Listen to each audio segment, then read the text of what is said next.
Hi, this is Dr. Kristen Steppe. I am going to talk a little bit today on nutrition for the picky eater.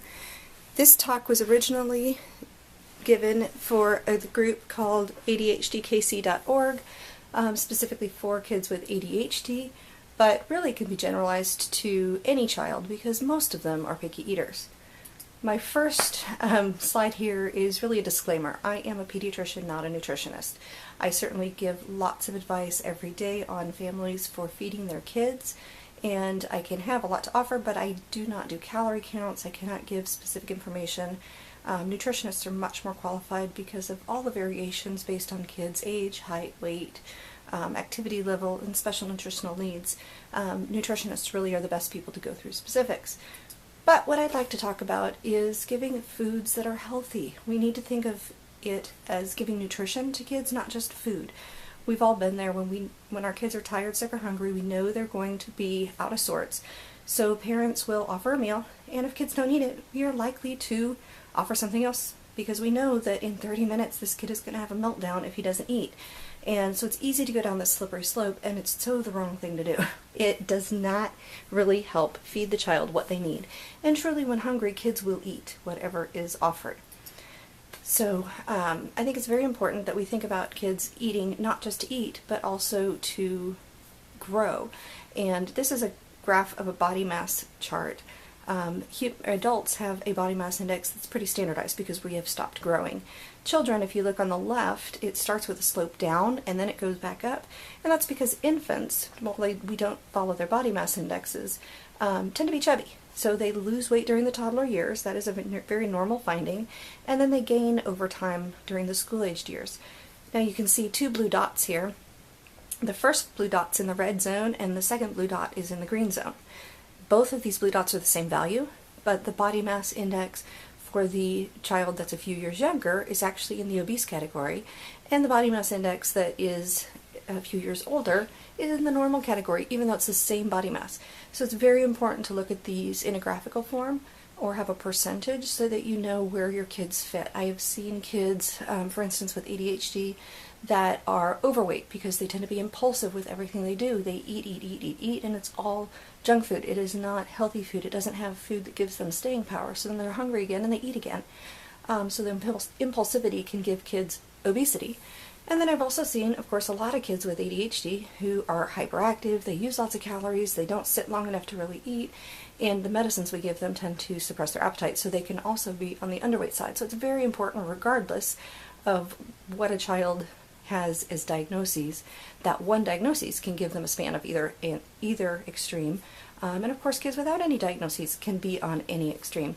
So I definitely think that we need to follow the body mass, as well as what kids are eating, how much they exercise, how much they sleep, for all kids.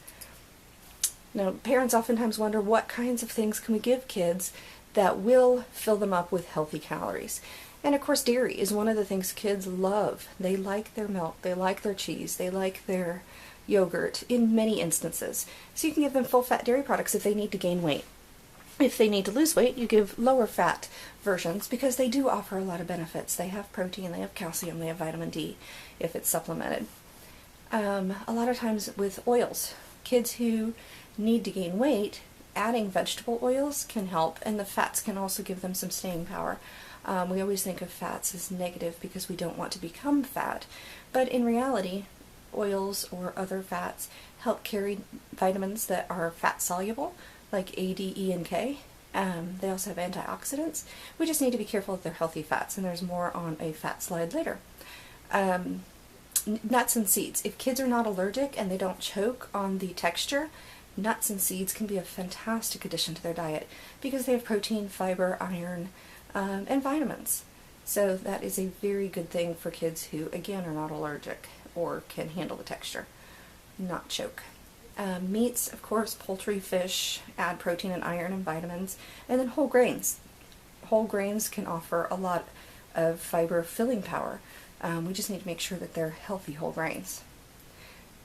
Now, with that in mind, carbohydrates, a lot of people again have a negative view of carbohydrates because everything they've seen online says we should avoid them, but that's not true. Carbohydrates are about half of our diet. Half of our calories should come from carbs. We just have to be careful that we eat healthy carbs. Now, an apple the same size as a glass of apple juice, apple offers much more fiber and less sugar. Juice is super concentrated sugar. So I try to avoid juice. They fill kids up, but they don't get the fiber, vitamins, minerals that they need. So it is much healthier to do real fruit.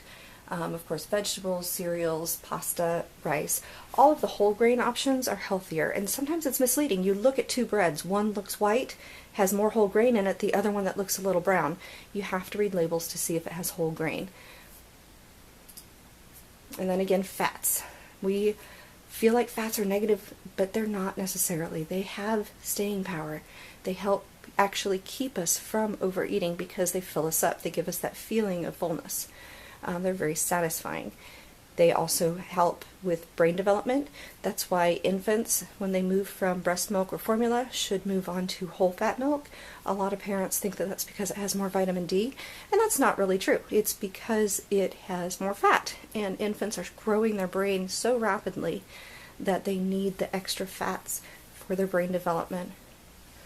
And of course, it provides energy, staying power, vitamins, and about 30% of our calories really should come from fat, as long as it's the healthy fat. You want to limit the saturated fats because those are the ones that increase the heart disease. Healthy fats would be the fat oils like coconut oil, flaxseed, olive oil, and of course avocados are a very healthy nutritional supplement or food, and seeds, nuts are all fantastic. I misspoke just a second ago saying supplement, and supplements are used by a lot of families because they feel like, well, if their kids are not going to eat, they're at least going to have this shake that has Carnation Instant Breakfast or Pediasure, or get a protein bar. Some of these can help supplement kids occasionally, but there are many cons to them. They can be very expensive. Some kids do not prefer the taste. They tend to have a lot of sugar and additives. And for many kids, they can actually have a protein overload and be very dangerous for them. They're not regulated by the FDA because it's not a food and it's not a medication. It's kind of one of those mid-range things. And so unfortunately what it says on the label might not be what's inside the package. So we don't want kids to rely on supplements versus eating real foods. If you think about it, food is such a celebratory thing. We sit at the family dinner table, we eat, we talk, we share about our day, we laugh. And if kids just suck down their supplement and leave, they're missing out on that social aspect of eating. And that's a very important aspect of eating that we cannot forget. And we want to limit the junk. It fills kids up and then they're not hungry. Kids who drink a lot of soda or juice or cookies, chips, they're not hungry for real food, and so they've wasted their calories and their fullness on things that aren't adding to their nutrition. So we have to be very careful with that.